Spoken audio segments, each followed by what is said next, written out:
The heavy, ornate doors of the chapel felt like the gateway to a prison. Helen stood before them, her slender frame trembling beneath the weight of a wedding gown she had never wanted. The silk and lace were a cruel joke, a beautiful wrapping for a life being sold away. Her family, desperate for protection and favor, had given her to a legend, a monster whispered about in fearful tones. Antonello, the most feared man in Italy. He was not a man, people said, but a storm of violence and power, and she was the price for a truce she didn't understand. A cold, firm hand on her elbow jerked her from her thoughts. Her uncle, his face a mask of grim necessity, pushed the doors open. "Courage, girl," he muttered, his voice offering no comfort. "Your life is for the family now."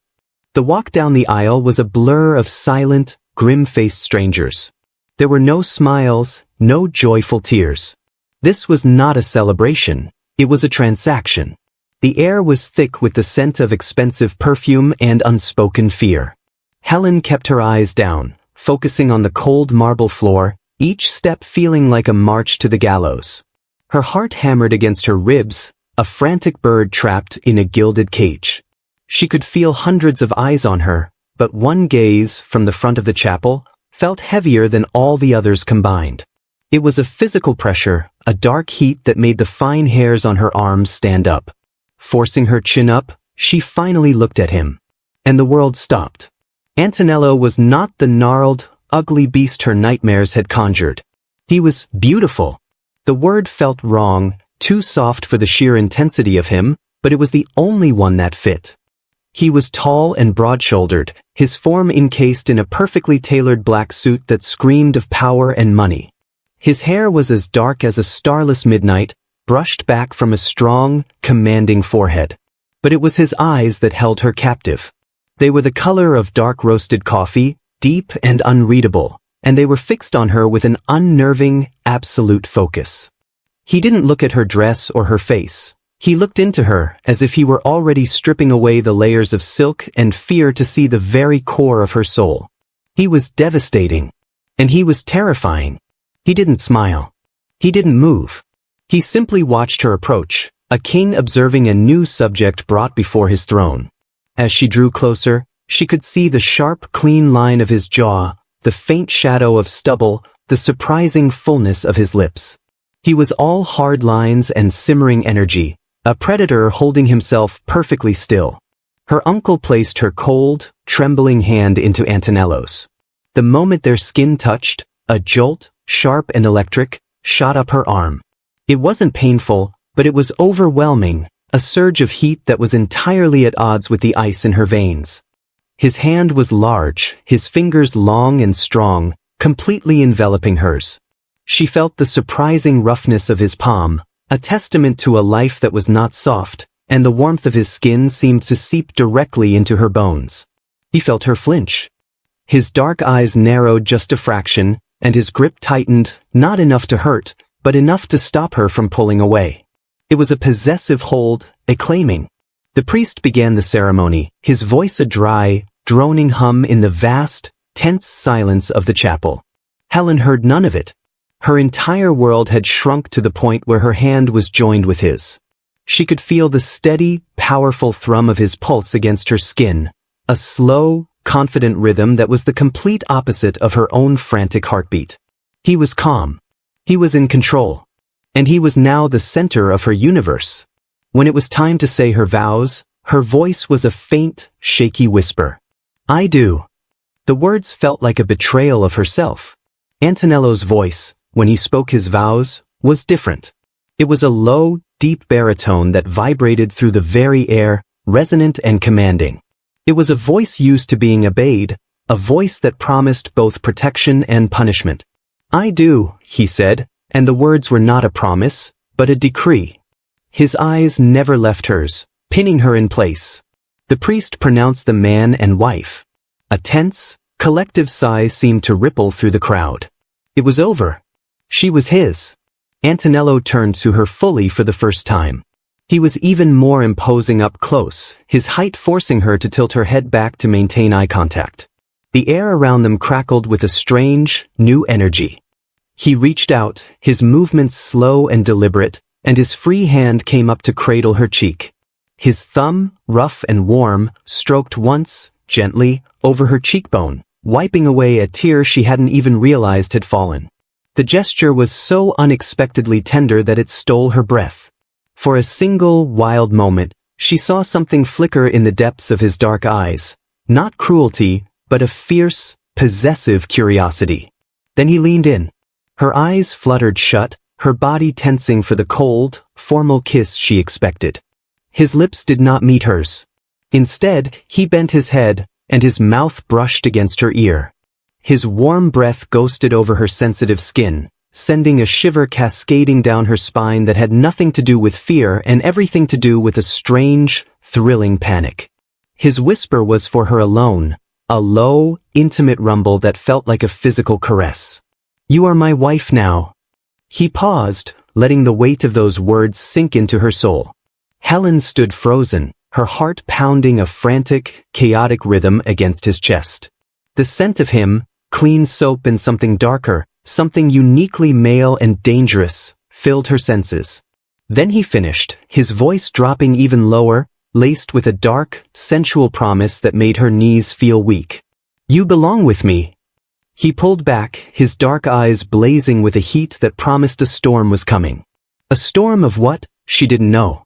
But as he tucked her hand firmly into the crook of his arm, his body a solid, unyielding wall of heat beside her, Helen knew one thing for certain. Her old life was gone. And the terrifying, beautiful man beside her was about to become her whole world.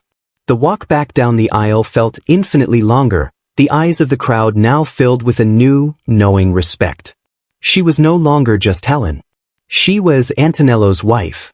And the promise in his whisper hung in the air between them, a cliffhanger leaving her breathless, terrified, and dangerously, inexplicably intrigued.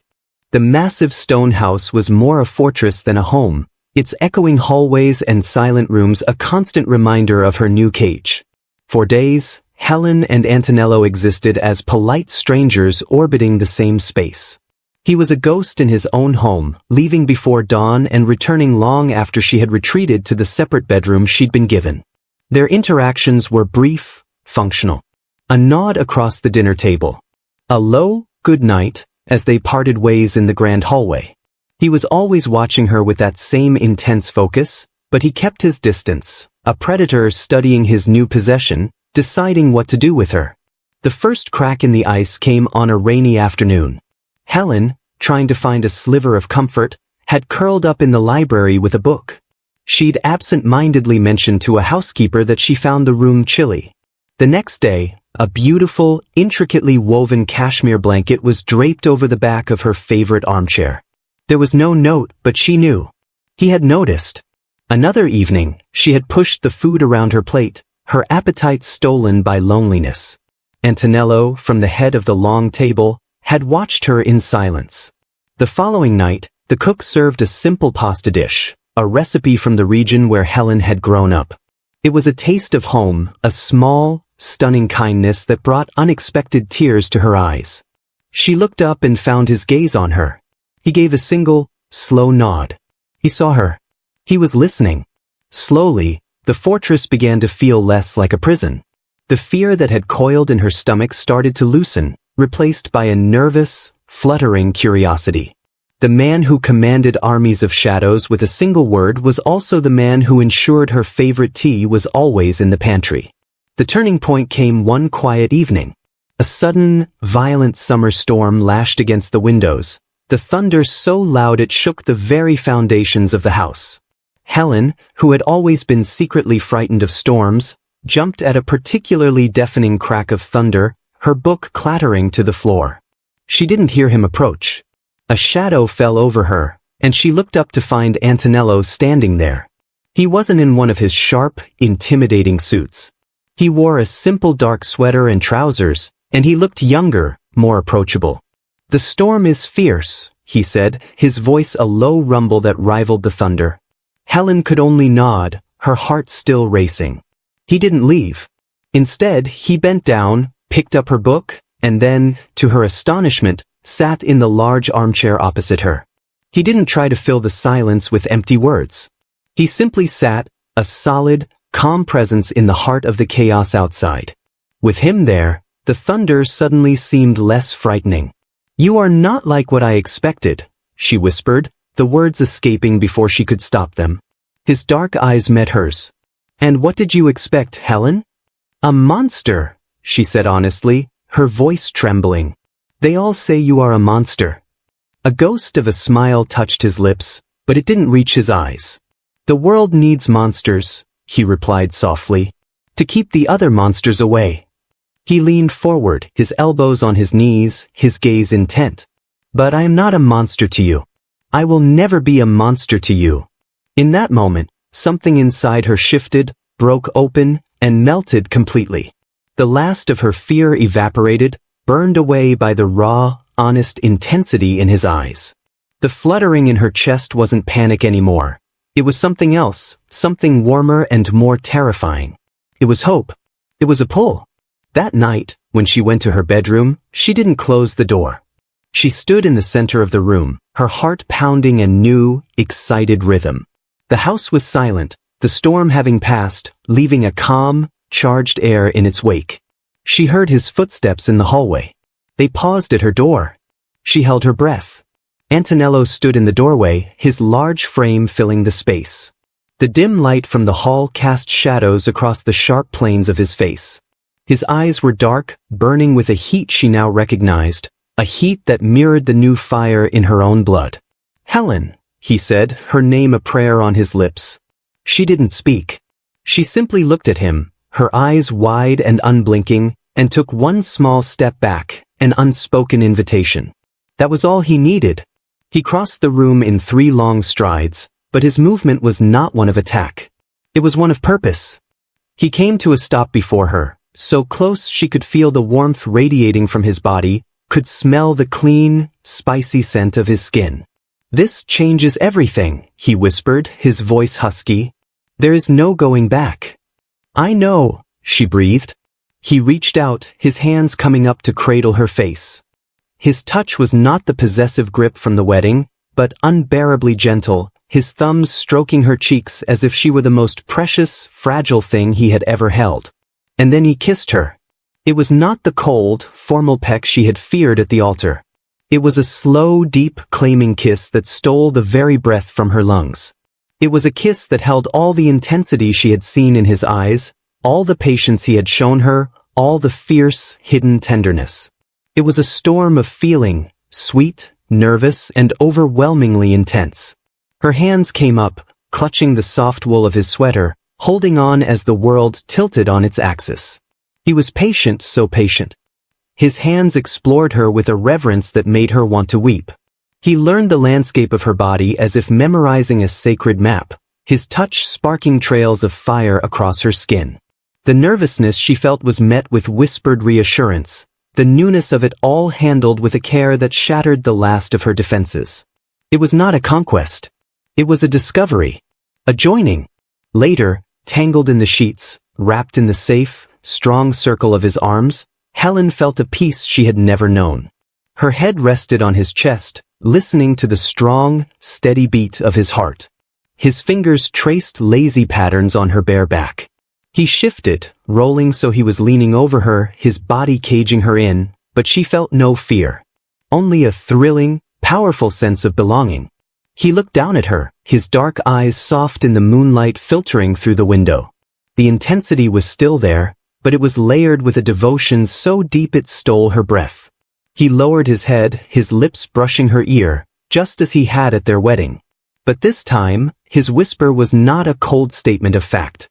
It was a warm, sensual vow, a promise that seeped into her very soul. "I will claim every part of you tonight," he murmured, his voice thick with emotion. "Not as a king claims his land, but as a man claims his heart. Every fear, every hope, every dream, every sigh, every whisper. They are all mine to cherish, now and forever." And as his lips found hers again, Helen knew it was true. The storm had passed, and in its wake, a forever love had begun to bloom. The great stone house was no longer a quiet, cold place. It was alive. After the night they became true husband and wife, everything changed. The silence was filled with the warm sound of their shared laughter and soft whispers. The fear that once clung to the walls had vanished, replaced by a new, thrilling feeling that warmed every room. Helen was a different person. The scared young woman was gone. Now, she walked through the grand hallways with her head held high. Her eyes, once wide with fright, now shone with a confident, happy light. She smiled easily, a real smile that started deep in her heart. She knew, without a doubt, that she was loved. This knowledge made her brave and strong. She began to make the massive house her own. She moved chairs to catch the morning sun. She filled empty vases with bright, bold flowers from the garden. She was no longer a guest or a prisoner. She was its queen, and Antonello was her king. Antonello was changed too. The hard, cold look in his eyes was now soft and warm whenever he looked at her. The man who made entire cities nervous was gentle only with his wife. He still left each day to do his important, powerful work.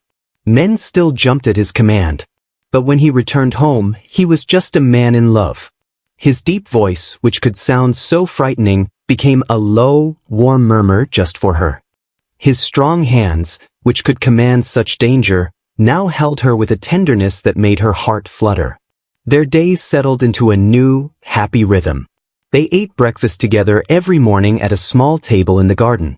He would watch her as she talked about her dreams, a small smile playing on his lips. He started to ask for her thoughts on his business. Her clever, different way of seeing things surprised and pleased him. She was not just his wife, she was becoming his partner. One afternoon, he came home early and found her in the music room, lightly touching the keys of a grand piano that no one ever played. "Can you play?" he asked, leaning against the doorframe. She shook her head, a little shy. "No. I always wished I could." He walked over and took her hand. "Then I will have a teacher come tomorrow." He said it simply, as if granting her every wish was the most natural thing in the world. Then he led her to the piano bench and sat beside her. He took her finger and pressed it down on a single key. A clear, sweet note hung in the air.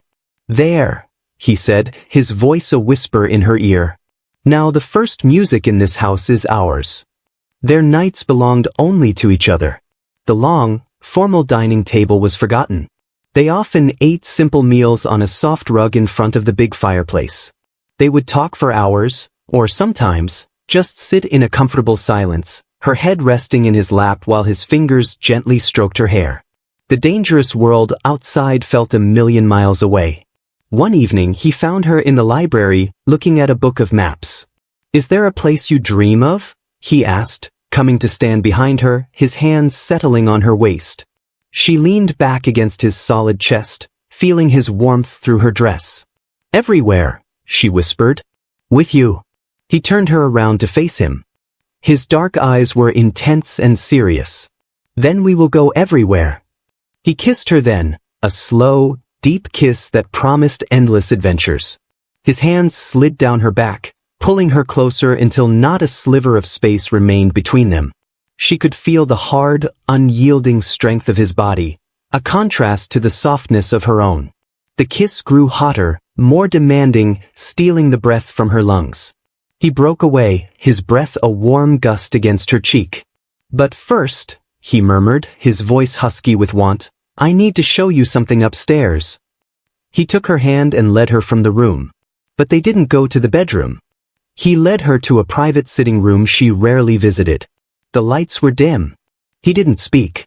He simply turned her to face the wall, his large, powerful body pressing against her from behind. His lips found the sensitive spot where her neck met her shoulder, making her gasp and her knees feel weak. His hands were on her hips, his touch firm and sure. "This is mine," he whispered against her skin, his fingers moving to slowly unbutton her dress. "All of this is mine to love and to protect." The fabric pooled softly at her feet. The cool air touched her skin, raising goosebumps, but his body was a furnace of heat behind her. His hands began a slow, deliberate exploration, rediscovering every curve, every secret place, his touch setting her nerves on fire. It was intense and slow, a masterful claiming that was not about possession, but about worship. He was reminding her, without words, that she was his in every way that mattered. It left her breathless, trembling, and utterly consumed in his arms. Later, tangled in the silk sheets of their bed, she traced the hard lines of his muscles with her fingertip. He watched her, his eyes dark and full of a quiet awe. "Do you ever think about our wedding day?" she asked softly, her hand resting over the steady beat of his heart. His arm tightened around her, pulling her closer. "I think of it every day," he said, his voice a low rumble in the quiet room. "I remember how cold your hand was in mine. I remember the terror in your beautiful eyes, a look that hurt me more than any enemy ever could. Being the source of your fear is my greatest regret." She lifted her head to look at him, her own eyes soft. "That fear led me to you. It led me to this," she said, gesturing to the space between them in their warm bed. "Our strange beginning just makes our forever feel more earned. It makes it real and strong." He rolled over, pinning her gently beneath him, his weight a familiar and welcome comfort. The moonlight streamed through the window, illuminating the fierce devotion on his face. "Helen," he said, her name sounding like a sacred vow on his lips. "You are my life. My heart beats only for you." He lowered his head, his mouth hovering just above hers, sharing the same air. "I will spend every single day I have left on this earth making sure you are happy. I will burn the world to the ground to keep you safe. You are protected here. You are adored here." His hand moved to her stomach, resting there with a strange, new sense of promise. "This is only the beginning of our forever." Then he kissed her, and it was a kiss that sealed every promise he had ever made. It was a kiss that held their painful past, their joyful present, and a future so bright it almost blinded them. The scared girl and the feared Mafia King were gone, their shadows lost in the moonlight. In their place was a man and a woman, bound by a deep, passionate love, ready to face every tomorrow together. Their forever was not a distant dream. It was here, in this room, in the way their bodies fit together perfectly. It was a forever that had just begun, and it was more powerful than any fear, and stronger than any enemy. Did Antonello and Helen's passionate journey from a cold marriage to a burning love capture your heart? If you crave more stories where intense romance and steamy connections conquer all, then you need to join our community. Subscribe to the channel now so you never miss a tale that will make your heart race. We want to hear from you. Let us know in the comments where you are watching from and which passionate moment made you blush the most. Your thoughts inspire all of our stories,